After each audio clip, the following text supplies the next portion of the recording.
السلام علیکم ورحمۃ اللہ وبرکاتہ۔ اللہ کے رسول صلی اللہ علیہ وسلم کے صحابہ اکرام میں سے ایک صحابی جلیبیب تھے۔ ان کا اس دنیا میں کوئی رشتہ دار نہیں تھا، وہ اکیلے تھے اور اتنے غریب تھے کہ ان کے پاس چپل اور کپڑے بھی نہیں تھے، اور کوئی وضو کے بچے ہوئے پانی سے اپنی پیاس بجھاتے۔ اکثر دن فاقہ میں گزار دیا کرتے تھے اور مسجد نبوی میں سویا کرتے تھے۔ جلیبیب ایک حبشی تھے۔ ان کا قد انتہائی چھوٹا تھا، دیکھنے میں بدصورت بالکل بھی پرکشش نہیں تھے۔ اس احساس سے کہ کہیں میری بدصورتی اور جسمانی طبیعت لوگوں پر گراں گزرے، بھیڑ سے جان بوجھ کر دور کھڑے ہو جایا کرتے تھے۔ ایک دفعہ جب اللہ کے رسول نے جلیبیب کو پریشان دیکھا تو احوال دریافت کیا۔ ارے جلیبیب، کیا شادی نہیں کرو گے؟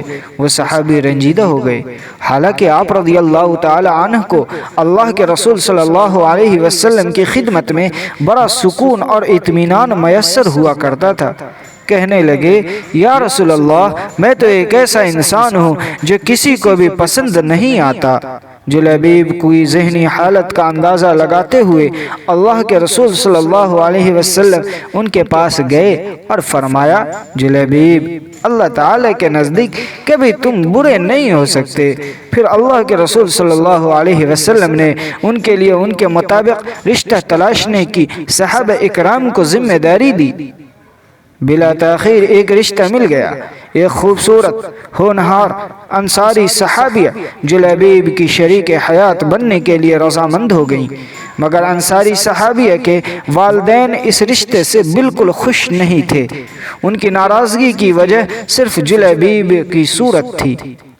پھر اس صحابیہ نے ایک حکمت عمل اپنائی جو کہ کارآمد ثابت ہوئی، اور کسی مومن مرد اور کسی مومن عورت کے لیے جائز نہیں کہ جب اللہ اور اس کا رسول کسی بات کا فیصلہ کر دے تو اپنے معاملے میں ان کو فیصلہ کا اختیار باقی رہے، اور جو اللہ اور اس کے رسول کی نافرمانی کرے وہ بہت کھلی گمراہی میں مبتلا ہے۔ صحابیہ نے سورہ احزاب کی 36 نمبر آیت تلاوت کر سنائی اور والدین کو یہ بات ذہن نشی کرائی کہ رشتہ اللہ کے رسول کی طرف سے ہے، لہذا اللہ کے رسول کی مرضی کی خلاف ورزی کرنا غلط ہے، جس کے نتیجے میں اللہ کی رحمت سے دونوں ایک دوسرے کی زندگی کے ہم سفر بن گئے۔ بڑے شاندار سے شادی ہوئی۔ رسول اللہ صلی اللہ علیہ وسلم نے ان کے لیے اس طرح سے دعا دی، اللہم صب علیہ الخیر صبا صبا ولا تجعل عیشها کدا کدا۔ یا اللہ، ان کی زندگی ہر طرح کے مزے سے بھر دے، اور یا اللہ، ان کی زندگی کو تمام پریشانیوں سے بچا لے۔